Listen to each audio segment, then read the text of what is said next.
All right, what is shaking, y'all? It is episode 54, Golden Mike Live. Shamanth, why are you laughing? Shamanth Pereira, if you've ever been living a life where you feel like you're living kind of in this sort of um, this zone where like everybody is doing the same thing and you've always wanted to break out and do something like start your own business, Shamanth is the person to talk to today. We met in New York and my voice was like this, like the first time we met in New York. So this is like the first time, Shamanth, you and I are actually like conversating, but we're going to talk about actually moving from sort of things like corporate to moving to a startup. And Shamanth's going to talk about that. Hopefully, you'll talk about your company a little bit with us and some other things today. For Sure. those of for those of you who haven't met me, my name is Marc Cordone. I'm the founder of the Make Money Coaching Program, and I'm also a positive psychology coach. Positive psychology. What does that mean? Two things. Two things. The first thing is this: are you living every single day feeling happy? That's the first thing. The second thing is this: are you living on a daily basis feeling like you're in full purpose, right? So if you're living every single day and living in full purpose, well, actually, Shamanth, are you living every day in full purpose and happiness? At the moment, yes. Yes. Getting there. I would say I'm getting there. That's awesome. Thank you for being Yes. honest. I don't try to get guests who are like robots and are like, yes, I am happy and in full purpose. No, you're getting there. That's part of the journey. And let's talk about your journey today. So Yes. for those of you who are there, who are living in full purpose, who are living in full happiness, Shamanth, put your hands up with me. Put your hands up with me. Can you give Shamanth and I some hearts? Can you show us some hearts? How do you beat your heart over there, Shamanth? Show us some hearts. Press that heart. You're like rolling the dice. What's that? It's like you got a shake weight in your hand or I something. thought it's like the heart beeping. Oh, there you go. That's a nice little heartbeat. Very calm, very chill. Yeah. Um, that is awesome. Awesome. Now, for those of you who think that positive psychology is all about happiness all the time, the shits and giggles 24/7, Taco Tuesday, every single day, we're never sad. Wrong. Positive psychology is about the ups and downs and all arounds of life, y'all.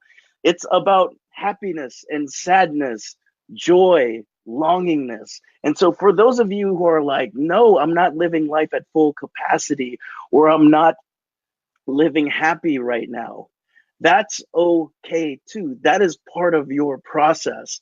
Give Shamanth and I some thumbs up if you're just getting by right now. Your heart beats just like the rest of us. Here's the other one. I'm going to see if Shamanth's going to do this. This one's my favorite. Okay, Now, go for for the it. third one is this. For those of you, no matter whether you're up, down, all around, you're having a good day, a bad day, you're like, Cordone, shut up. You're going to wake my kids up right now. It's 8 o'clock where I am. Or like, no matter where you're at, if you're hopeful, if you're optimistic about where you're going to be tomorrow, there's another button down there, y'all. There is another button down there. It's called the wow face. And Shamanth and I are going to show you how to make that wow face. Shamanth, give me a big old wow face. Yes, I love it. So Shamanth, I know that you're formerly an investment banker turned entrepreneur. You're now launching this Kickstarter for your new for your new product. And Yes. before we even go into all of that, sister, what's your story? What's my story? So I'm just a typical, I guess, typical Asian girl, I grew up in Malaysia, did the usual route, do you study your sciences, go to university, your parents want you to do engineering, you do engineering, and then after that I said, I want to live life the way I would like to, and took a leap of faith and came to London and discovered the world of finance. And I found that to be very interesting and intriguing. And then I decided to bridge the gap. So I did a master's in finance and joined the banking world. So that's kind of like my story in a nutshell, how I got into corporate. Because, in Asia, it's very traditional. Like you either be an engineer or a doctor Yeah. or an accountant, and anything else, it's kind of like, what else Yeah. did you want to do? Like, seriously, do you want to fail in life? I mean, that's kind Mm. of typical. But then again, that's what our parents knew best in terms of what they thought was the best career paths for us. Now, when you were younger, did you think that was it just natural for you to think that you were going to become an engineer, or were you was there part of you internally that was like, I don't really want to become one, but I'll figure it out. Like, Yeah, absolutely. I mean, I didn't even want to do an engineering degree, and I had this long discussion with my mom, if she's ever listening to this. So I said, I really didn't want to do an engineering degree. I wanted to do an accounting degree. And she's like, you studied all these sciences, and why are you wasting it? So I said, okay, maybe as an in between, I might try IT instead, just for the heck of it. She was like, oh, might as well don't do anything at all. So in the end, I said, fine. To keep her happy, I mean, after all, she's my mom. She worked really hard to kind of get me to where I was. And so I said, fine, I'll do engineering. But in that 4 years, I still remember when things were really hard, I'll go back to say, like, you see, you made me do engineering. And now, but to be fair, because I really liked maths, it wasn't so bad. I managed to get by, but I just couldn't see myself as an engineer. I knew that much. Like at the end of it, I knew I really couldn't see myself as an engineer. But then I told myself, I'll try and figure this out. You know, okay, it's a good profession to fall back on, but I am going to go and figure this out and see how it works out. okay, and talk about this leap of faith, like when you were like, um, you figured out that you wanted to do something different. What did that look like? What like do you remember a particular day, or do you remember like a particular time where you're like, no, I'm dead set on this decision now. So that happened when I came to London. So when I first came to London, I was just doing random stuff. So it wasn't really right. I'm coming here and I'm starting my career in finance. It didn't happen that way. So I actually came here like on a working holiday. So pretty much coming to check out the country because my then boyfriend, now husband, was here. So I thought, let's see if we can make this relationship work at the same time. You were doing a And long distance relationship with someone in London? well, he's Malaysian Holy. as well, but then he was already here working. Okay. And I thought, if I really want to make this work, then I've got to kind of give it a go. So Yeah. I came back. I came here and I thought, what's the worst that can happen? The relationship doesn't work out. I really hate it. I can always go back. So I always told myself there's always a plan B.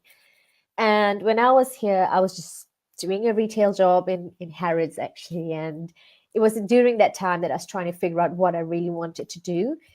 And interestingly, one of my husband's friends, he was studying for his MBA, and we got chatting, and then that's how I discovered the world of banking. And I thought, you know what?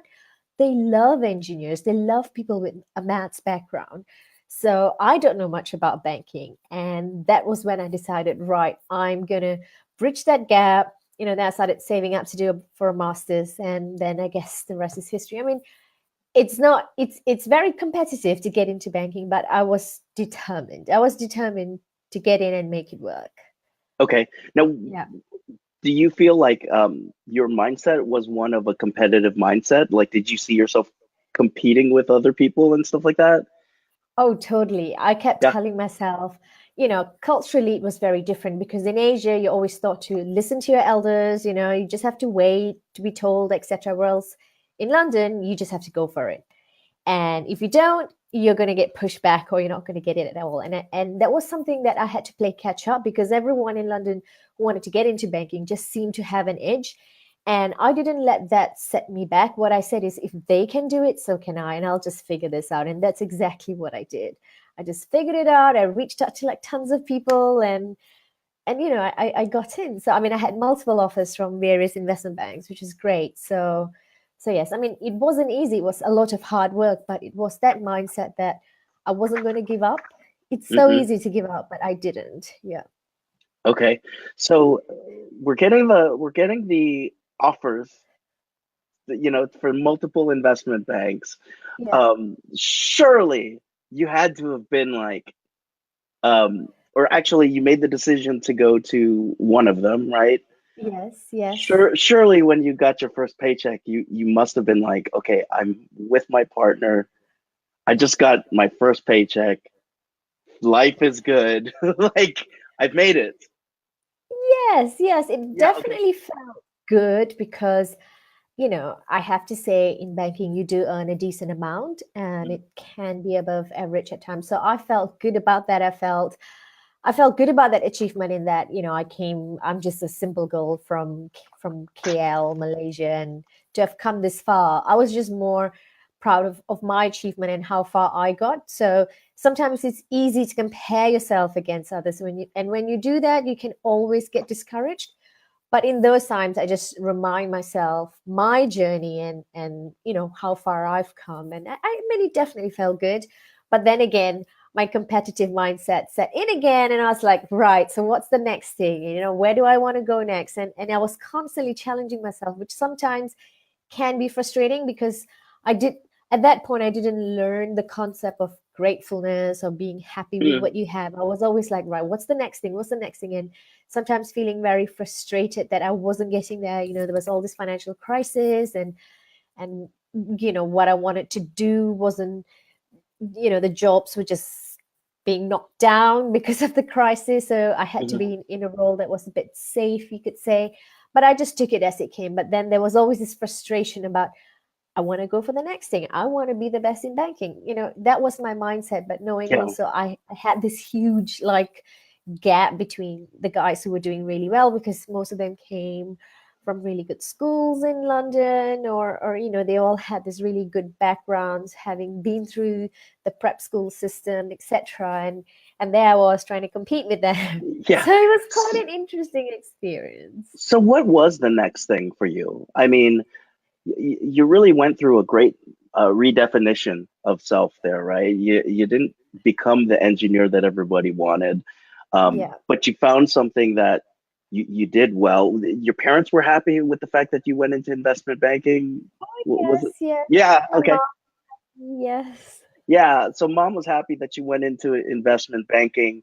Um, but then you were thinking about your next thing. What was the next thing at the time? Was it moving up in the company?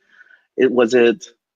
So it was moving to a slightly more, because what I was doing then was managing the revenue, managing the risk around the deals the banks were looking at. And I wanted to be more at the forefront of generating the deals. And I thought, that is the next big challenge for me. And I was working hard towards getting that. So I was, networking internally, etc.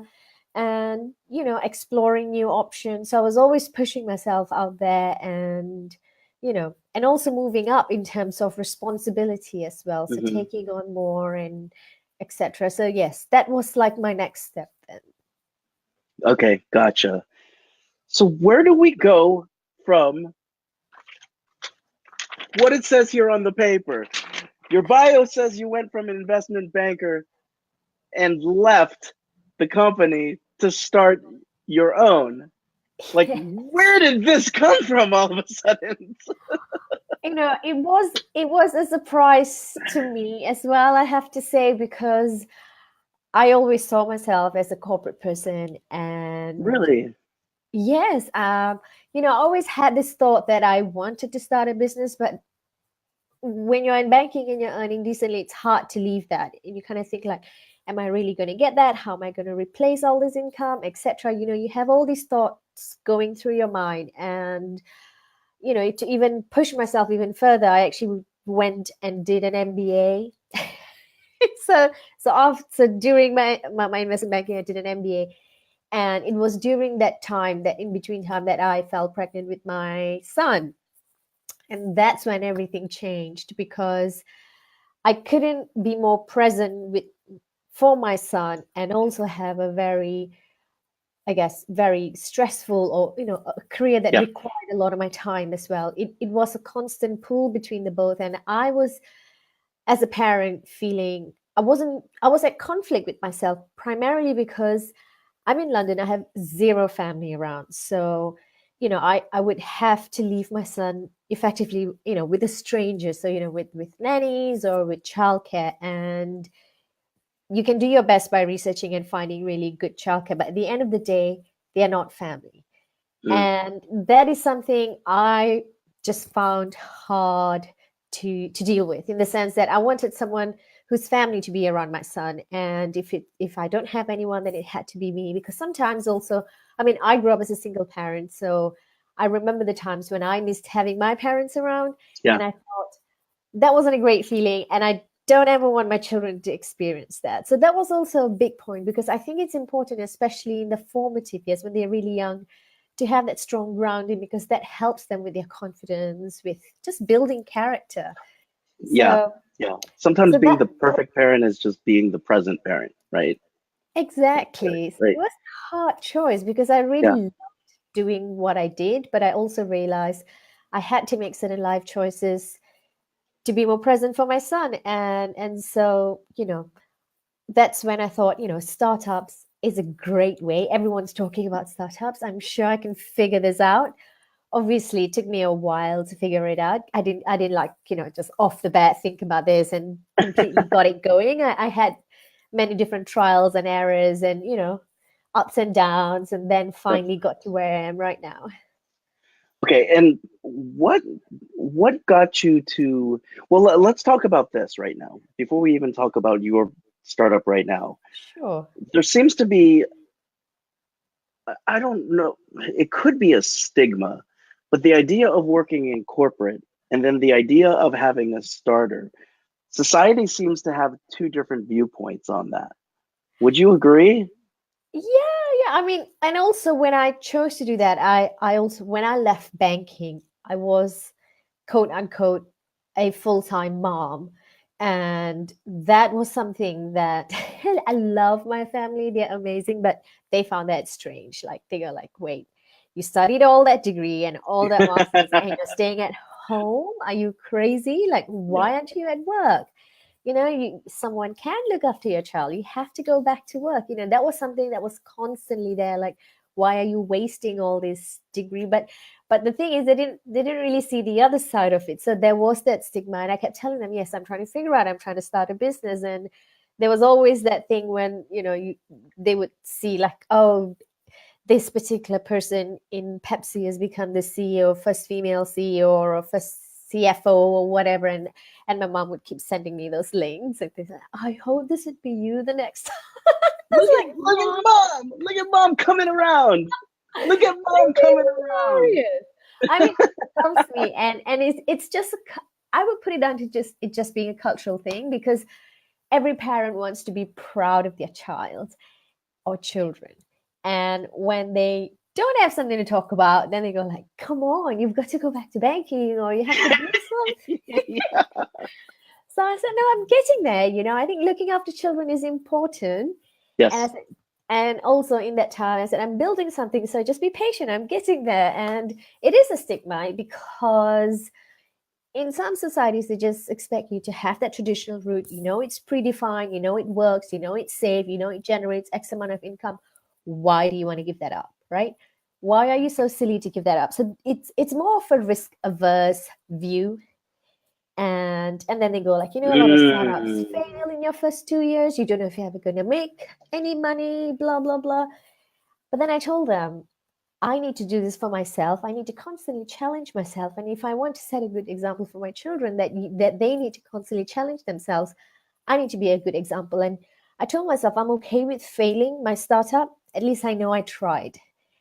And I Yep. did fail my startups. The first few ones that I tried, I tried coaching, I tried running an e-commerce site before, like just buying wholesale, selling retail, and I realized the model just didn't work for me. Like the margins Hmm. were too thin, etc. But I was willing to try that to learn. And I say to fail, I mean, I kind of broke even, but the point was I didn't continue with it. Yeah. So Yeah. one could see it as someone, as I'm someone who doesn't know what she wants or keep trying new things. So one could see, wow, she's trying and she's not giving up. So there's two ways you can look at it. Well, what So I love yes, about what I yeah. loved about what you said there, Shamanth, is the idea that failure is inherently built into the growth process, right? Like, Exactly. Yes. especially with startups, like, um, uh, you know, uh, Larnett is feeling it, right? Larnett, giving yourself permission to fail is freeing. Thumbs up and hearts for you, Larnett. It absolutely makes total sense. And so I feel the same way. Like, when we build failure into the whole, our whole model, our growth model, even our business model, we're gonna, have some times where it's lean, you know, that Yeah. that's actually going to lead to long-term success. Versus when we come in and we say it must always be perfect, with this line that always goes up in terms of growth versus these ups and downs, right? Peaks and Um, troughs. Yeah. yeah, it's just not realistic. You know what is realistic? the What? the the fact that this is the best show, love, says Jorge Absolutely. Emilio. Absolutely. Jorge, it is good to see you. Jorge, greatest of all time. Good to see you. Always tuning in. Good to see you, Jorge. Yes. Now let's talk about this. You went from, you tried out coaching, you tried out some e-commerce. What brought you to where you are now? So what brought me to where I am now is the fact that I learned if I really wanted to do well in startup, I had to build something of my own. Hmm. And that also meant I was able to control every single part of the process. I'm able to control the margins that I make, and I would have inherently a bigger margin as well. And in that process, I was like, okay, so now that I know I want to build something of my own, the next step was like, what is it going to be? It wasn't Yeah. just something I could pick out of thin air. And there was so many things around, like, I thought about doing like, so I thought about doing like a styling box. I thought about, there was a lot of things surrounding the challenges that I had. So I thought, let me start with all the challenges that I have. And, I And put it, challenges meaning you as the yes. So, person living here. Okay. yes. So, one of the challenges I had was just dressing up. I wouldn't say I'm the best fashionista around. I mean, there were a lot of them that were better than me. So I was trying to find a way, how can I simplify that instead of hiring a stylist all the time? How can we make that process easier? Then I thought about when I had children, one of the biggest challenges was actually losing weight. I mean, I looked at my pre-baby self and post-baby self, and I thought, oh my God, this is painful. Yeah. And and then I looked at a few others, but one of the biggest things that stood out for me was this whole weight loss or weight Okay. gain, and your confidence and your image around it. And what I found is that a lot of women experience the same process, whether regardless of whether they've gone through childbirth, or they're just someone who's of a larger frame, and therefore there's a lot of confidence issues that come with that. And it's not until you experience that you would understand what a person goes through. So I wouldn't say I was always skinny, but I was on the lean side, which meant Hmm. when I became pregnant and post that, it was a whole mindset change for me, because all the stuff that I could wear, I can't wear anymore. And now all of a sudden, I'm picking out sizes, at least 2 sizes or 3 sizes bigger than what I used to wear. And that in itself feels like, oh my God, am I that big now? Hmm. It probably doesn't bother guys too much, but for women, that's like super big deal.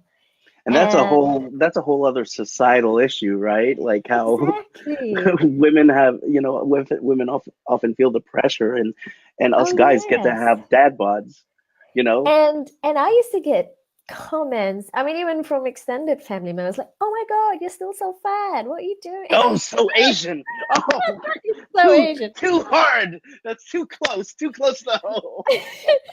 And I'd be like, dude, within myself, I'm thinking, like, okay, I just had a baby a few months ago. Yes, I'm not back to what I used to be. I don't know if I ever will be, but all these different things. And also the fact that when you're losing weight, you want to still look good and feel good. And I Yeah, thought I didn't want to continually buy stuff to make myself look good. I wanted something that was so versatile that, even when I lose weight or even after I've lost weight, I can still continue wearing it. So it's something that's of quality, something that's great on you, and something that doesn't just fade with time or with seasons. So it's not like sure. a trendy item. And that's how the whole process started. And And then I just started asking other women if they felt the same. And then it turned out actually a lot of women, even those that are really skinny, feel the same. Hmm. And that's how this whole idea for my startup came about. So did you go into like a marketing? Did you look into to sort of like the ideal buyer and stuff like that? Like, or was it more along the lines of like kind of talking to people anecdotally about how they felt about So where they were at?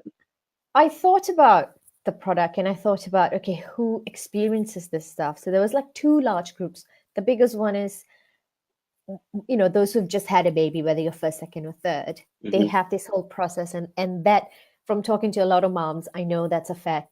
That whole change in image, body confidence just knocks you. And then there's also those who are on the slightly larger side, or who are not just happy with their weight or, their tummy area. They face it. So I actually went and asked a lot of women just to get a sense of whether is it just me or if everyone else is feeling the same. And when I started getting quite a few yeses, then I knew, okay, this is something that a lot of women experience. I wasn't selling a solution just then. I just wanted to understand the problem. Okay. Yeah, because Okay. sometimes people don't know. So this is one of the things I learned in marketing. At least my one takeaway from my MBA is your customers don't always know what's best for them or what they want. You know, they don't know what's the best solution, bottom line. So by asking them, it's kind of counterintuitive. So once you understand the challenge they face, you can come up with potential solutions and see what works best. I actually think that makes a lot of sense. When I was writing a book, I remember my editor saying something very, very similar, along the lines of um, don't try to take in too much feedback as you're going into this process of providing that book. Providing or writing the book, because what's going to happen is they're going to pull you in a million different directions, and it's not really the true north direction that, Exactly, right? Yeah. exactly. And the one thing I learned from online entrepreneurs that I've been following is it's not until the customer parts their money, parts with their money, that you're onto a winning product. And Yeah. and that's when I thought, okay, I don't want to launch to crickets, as in no customers. So how can I ensure that I launch, to a good to an audience who actually wants my product? And that's how this whole, Kickstarter came in, because it's all the concept behind Kickstarter is just pre-orders. Yeah. So that's how Yeah. that whole idea came through. So you really did choose the means in which it came out. The Kickstarter is a very mindful way of launching the product, and it almost is. It's a nice little feedback of, okay, how much do folks Want. want the product. Exactly. Okay, I have, I have to ask, because like we talked about it a little bit in New York, but like we mostly were talking about Asian stuff when we were in New York, and we didn't have that much time. So like, I talk to me about the product now. What's going on with it? Where are you in the Kickstarter campaign with it? What's going on with it?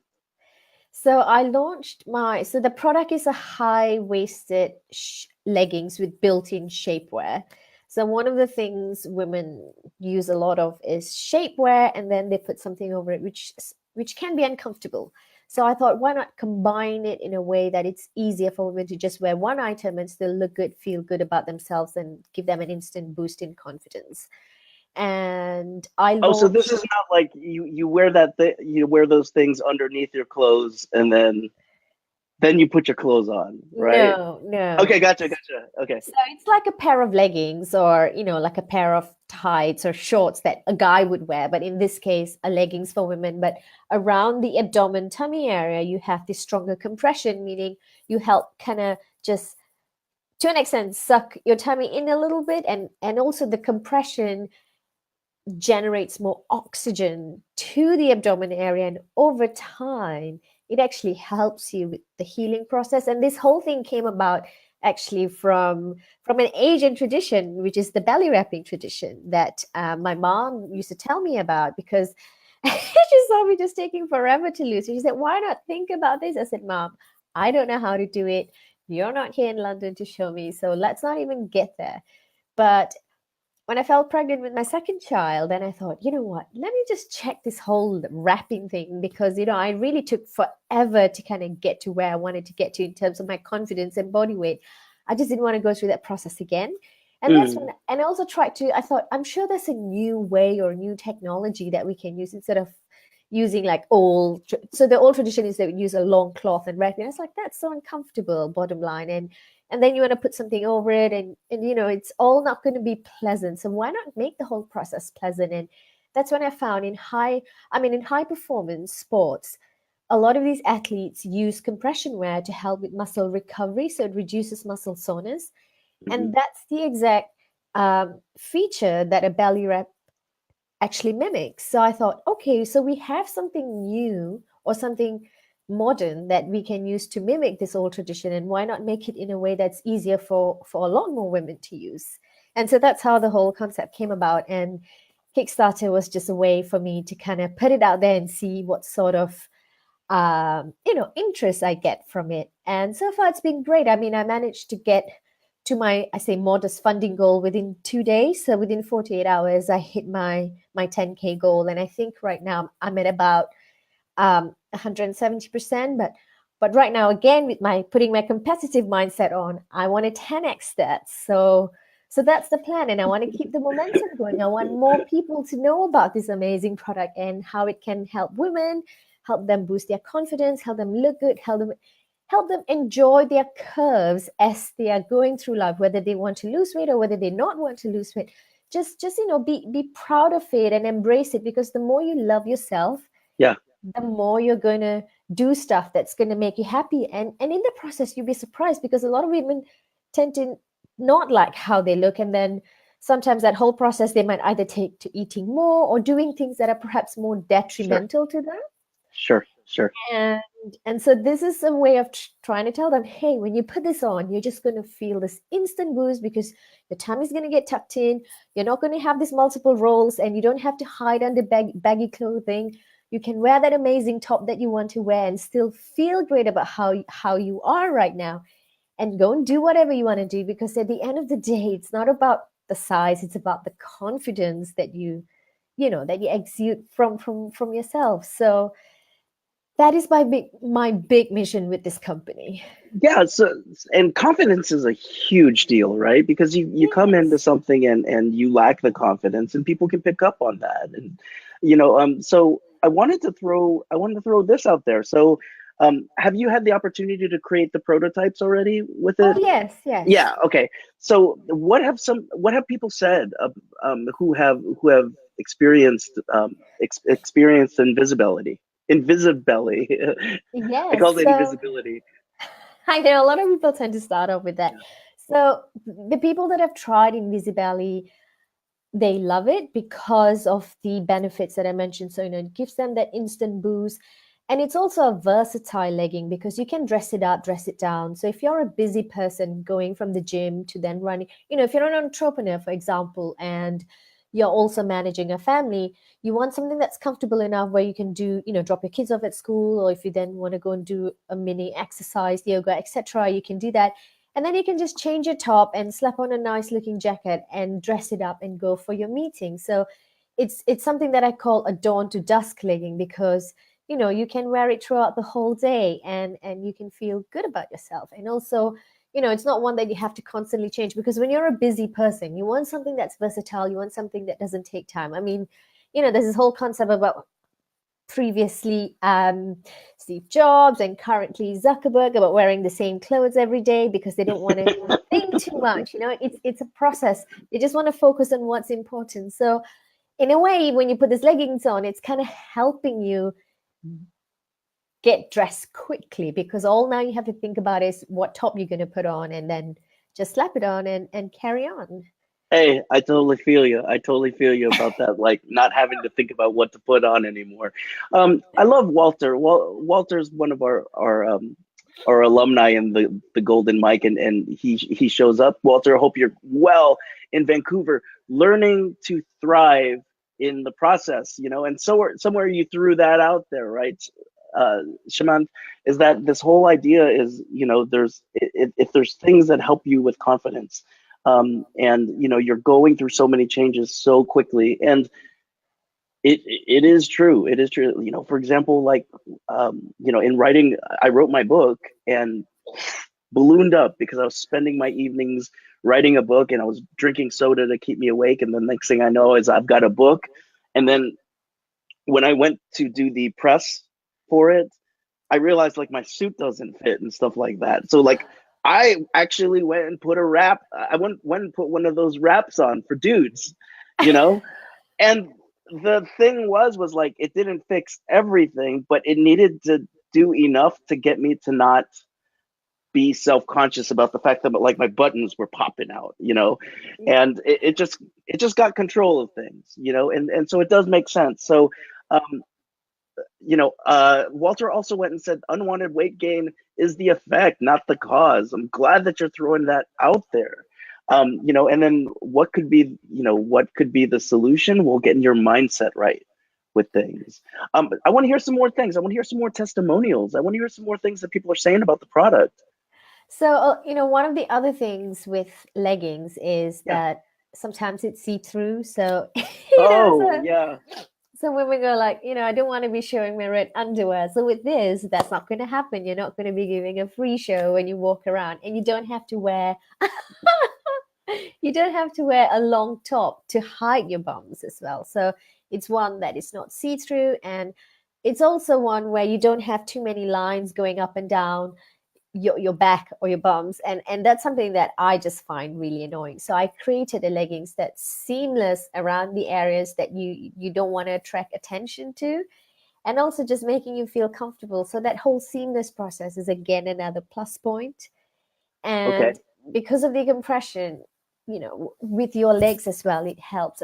I mean, I don't openly advocate that it's going to help with like with DVT and deep vein thrombosis and stuff like Yep. that. But it definitely helps because of the oxygen that it kind of keeps channeling to your legs. And it's a very comfortable item. So one of the feedback I got was that once you put it on, you don't feel like it's on. I mean, because it's a compression wear, sometimes some people might find it challenging in the sense that you're not just going to slap it on like a typical trousers. You have to put it on. And it's just like putting on like a stockings.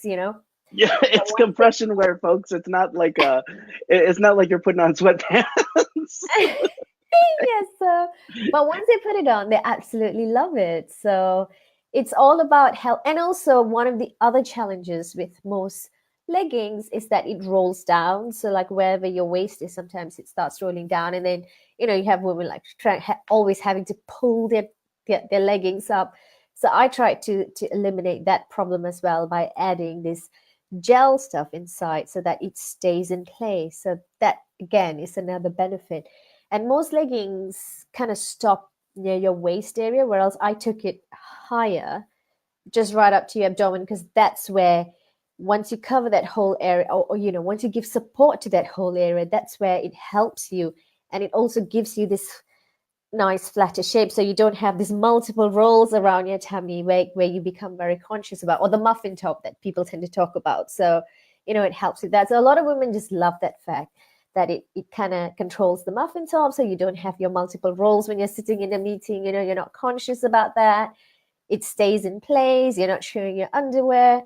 You have this compression shapewear built into it, which is amazing because that just gives you this instant confident boost that everything's just nicely tucked in.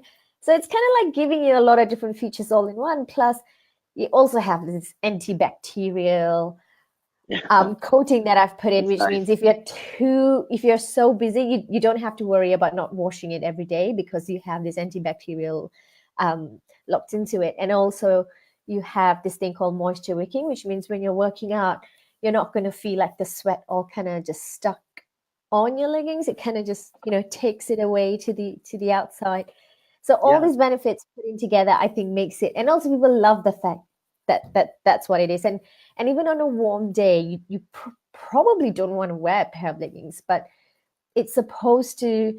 I've not tried it in a very, very warm weather yet, but the weather that I've had here in London so far, it it definitely didn't give the impression that I felt uncomfortable, in the Okay. sense that I wasn't feeling like sweaty. So because of this moisture wicking technology, it helped with that. So all these things kind of, I think, just makes it an amazing legging. And that's what the customers are saying. So I'm giving you the features one by one, but these are the things that they've also mentioned. And also just the classic. I've not put a lot of details onto it. I kept it simple. And that meant they can always dress it up or dress it down. So that's Sure. another thing that they found useful. And have they specifically mentioned things about like, yes, this does make me feel better about my presentation and stuff like that. Like Yeah, okay, absolutely. So the confidence thing is one of the things that they say is top of the list. right And on, right on. also the tummy area, because for women, their tummy is the biggest problem. So if you can So, help solve that, that is one of the things they mentioned. Like, it just gives you this instant confidence boost. so I don't. We didn't talk about this in New York, but I wore leggings for a long time because I was in roller derby. You're like, yeah, I don't believe you. Everyone wore leggings in roller derby. Like it's What's like roller derby is like this sport, and you need like a lot of mobility, and you're like you need a lot of flexibility and stuff. And oftentimes you'll wear leggings and compression, Yep. and like it sounds like this is a combination of both. And if you like, do you have sizes that can fit like a person like my size? Oh, totally. But I have to say, guys have different sizing challenges, Yeah, well, that's which the are not catered for at the moment. Or if you wear it, you would just want to wear a pair of shorts over it. okay. Well, this. Well, it's we just got used to that part, right? But oftentimes with the other leggings, our butt cracks would show because, like, Yes. you know what I mean. And Yeah. so having something that could come up really high might be really cool. I don't know if you saw that movie, Star Wars, with that Kylo Ren when he takes off his shirt and he's wearing the thing up to his halfway. Hey, that's cool nowadays. I want to be a meme. But no, so let's talk about this. You've reached your goal. You didn't have to come on the show, and I appreciate you coming on the show. And what I'm doing now is I'm putting on the link to your Kickstarter site. And is there a shorter link than what I've got here? I've got like this super long link. I do have a shorter link. Okay. Okay, let me see if I can ping it over to you. But I'm going to throw on the shorter link so y'all can go right to the site. Shamanth is on the site. Like all the features are there. And then there's some really cool testimonials that are going on. So you got the whole thing. These babies are they already shipping out, or do you have a ship date? So with the way Kickstarter works is that it's a pre-order. So Okay. and the campaign runs till end of July. So at the end of July, I get a Okay. sense of what the numbers are, and then I inform the factory. Because my factory is in Portugal and Portugal is in Europe, they all take the summer off. So they only Gotcha. come back end of September, which means my production can only start end of September, early October, which then means once they're done, I get it, fingers crossed, November, then I start shipping it out. So that is something I've explained to them in the Kickstarter page, somewhere at the bottom or middle to bottom. And it's a pretty standard process Yeah. for Kickstarter. Yeah. So, but this is, I mean, it doesn't seem like you're going to find anything like this anywhere else. No major competitors. They're probably different versions, or Okay. there's probably some bits of it that people are doing, but most of it, most of the leggings, which tend to say they have these benefits, tend to be sheer. So when you put it on, you are showing your butt, or something is definitely showing, and you can't just you have to hide it with a long top, whereas with this you don't have to worry. It becomes a fashion statement on its own, if you like, because the way the compression is done, no matter, and also how the lines, it's beautiful in that it kind of follows your figure, so it fits to your form. So even if you lose weight, you can still continue wearing it because of the four-way stretch, which means you're not going to lose the elasticity, or it's not going to just, once you stretch it, it kind of remains that way, which is what a lot of leggings they're out, or competitors, that's what happens. Well, I think I've got a sister who is wild about leggings, and this is perfect because she's having her second kid in October, and I'm like, oh, Oh, there you go, perfect for Melissa. So I'm gonna go and pick. I think I'm gonna pick up a couple for Melissa, thank and a couple you. other folks. Lornette, did you pick yours up? Did you pick yours up yet, Lornette? Um, thank Bless. you, thank you for loving it, Lornette. Shamanth, I want to wish you all the luck in the world. And here's the thing, like, in order for you to get to the point where you're talking to a random person in the United States about where you are in your process, the fact that you just sold out your first Kickstarter, you had to go through all these experiences in your life. The experience of, the experience of growing up in Malaysia, going to London, learning the things that you learned, and now you're able to really continue to step into your live streams and share that with us. That is something major, and I wanted to commend you for coming on the show. And thank you for taking the time. I know your little ones are asleep right now, and Oh, we had to go yes. rearrange for this. Um, That's fine. if y'all pick up, like Lynette's going to do, if y'all pick up a couple, a couple of the leggings, please let us know. Let Shamanth know. Shamanth, let's bring you back. Let's see how things are going. Sure. I might pick some up for myself and just dance on the next show with them on. I'll figure out a way to cover up the parts that I want to cover up, but we're gonna make it happen. Those Oh, blue ones are calling my name right now. They're it's, calling my name. I oh, want bless. to. You're I like, have to say, like my first son, he goes like, "Why aren't you doing it for boys? You should do it for boys." And I said, "Yes, that will be the next step."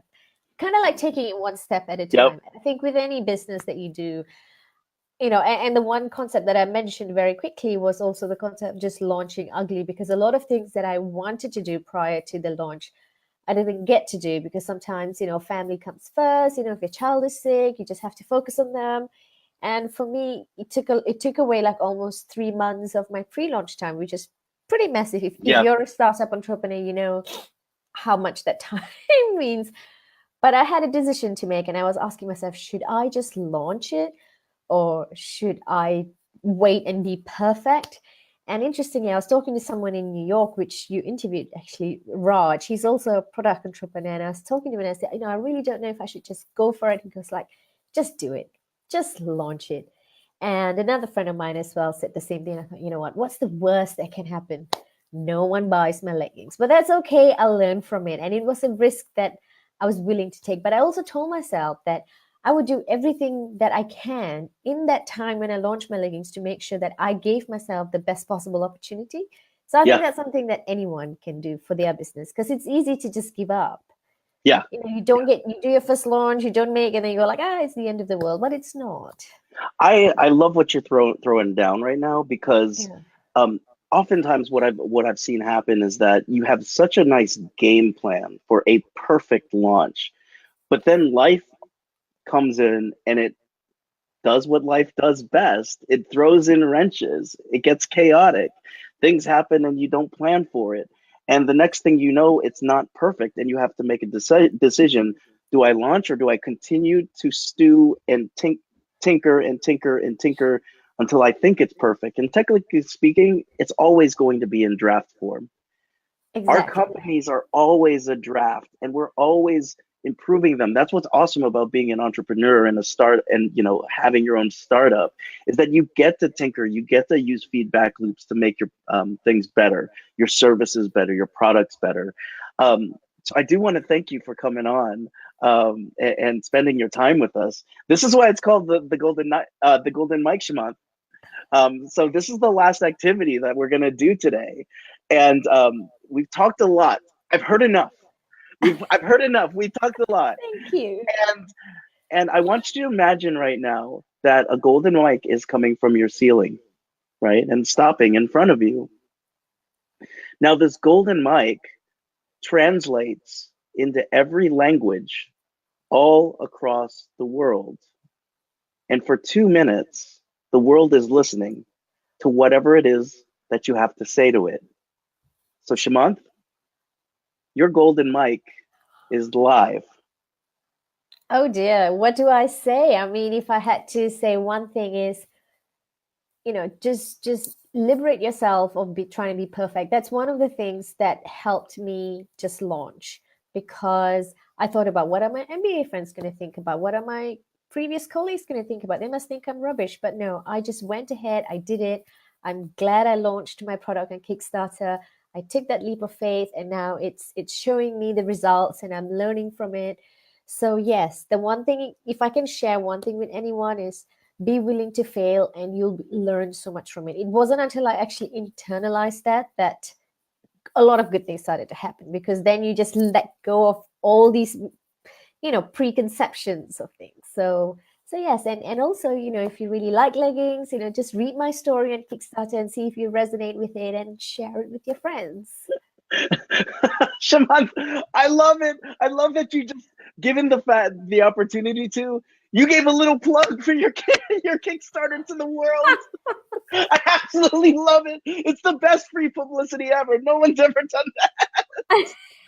So awesome. Hey, if you ever have the opportunity to give some publicity to your product and you got the world listening, hey, why not? Why Why not? not? Why not?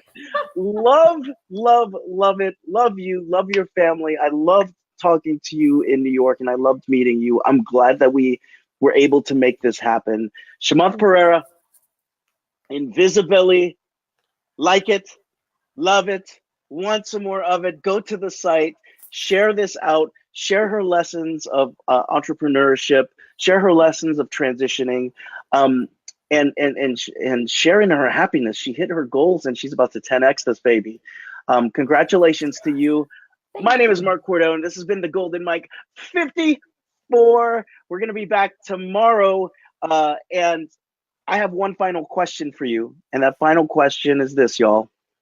If you're feeling good and you're living to your full fulfillment, what is your responsibility to the greater good? I am Marc Cordone. This is Shamanth, and we are out. See ya.